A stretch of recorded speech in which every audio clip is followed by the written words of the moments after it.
Chapter 6, Dinosaur Valley. Annie looked at this. Annie, look at this, Jack called. Look what I found. Annie had gone up to the hilltop. She was busy picking a flower from the magnolia tree. Annie, look, a medallion. But Annie wasn't paying attention to Jack.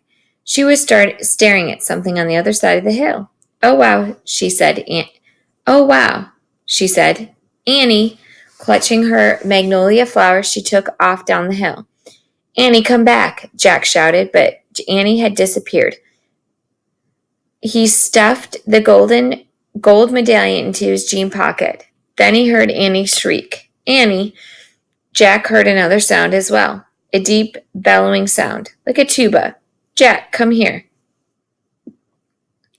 Annie called. Annie! Jack grabbed his backpack and raced up the hill. When he got up to the top, he gasped. The valley below was filled with nests, big nests made out of mud, and the nests were filled with tiny dinosaurs. Annie was crouching next to one of the nests, and standing over her was a gigantic duck-billed dinosaur. Don't panic, don't move, said Jack. He stepped slowly down the hill toward Annie. The huge dinosaur was towering above Annie, waving her arms, making her tuba sound. Jack stopped. He didn't want to get too close. He knelt on the ground. Okay, move toward me. Slowly, he said. Annie started to stand up. Don't stand, crawl, said Jack. Clutching her flower, Annie crawled toward Jack. The duck-billed dinosaur followed her, still bellowing. Annie froze.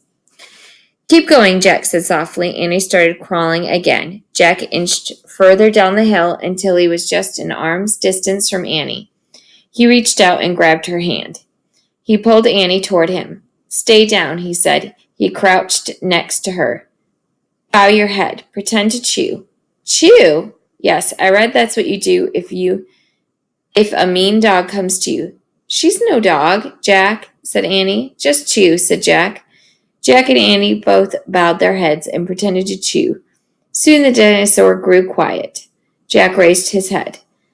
I don't think she's mad anymore, he said. Thanks, Jack, for saving me, said Annie. You have to use your brain, said Jack. You can't just go running to a nest of babies. There's always a mother nearby. Annie stood up. Annie! Too late. Annie held out her magnolia flower to the dinosaur. I'm sorry I made you worry about your babies, she said. The dinosaur moved closer to Annie. She grabbed the flower from her. She reached for another. No more, said Annie. The dinosaur let out a sad tuba sound.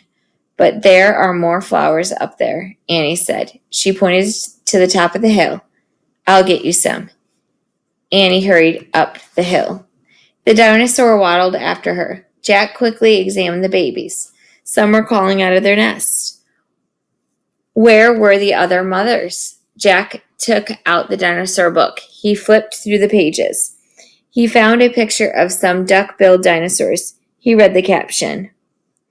The Antisaurus lived in colonies. While a few mothers babysat the nest, others hunted for food. So there must be more mothers close by. Hey, Jack, Annie called. Jack looked up. Annie was at the top of the hill, feeding magnolia flowers to the giant Antisaurus. She's nice too, Jack, Annie said. But suddenly the Antisaurus made her terrible tuba sound. Annie crouched down and started to chew. The dinosaur barged down the hill. She seemed afraid of something. Jack put the book down on the top of his pack. He hurried up to Annie. I wonder why she ran away, said Annie. We were starting to be friends. Jack looked around. What he saw in the distance almost made him throw up. An enormous, ugly monster was coming across the plain. He was walking on two big legs and swinging a long, thick tail and dangling two tiny arms. He had a huge head, and his jaws were wide open. Even from far away, Jack could see his long, gleaming teeth. Tyrannosaurus Rex, whispered Jack.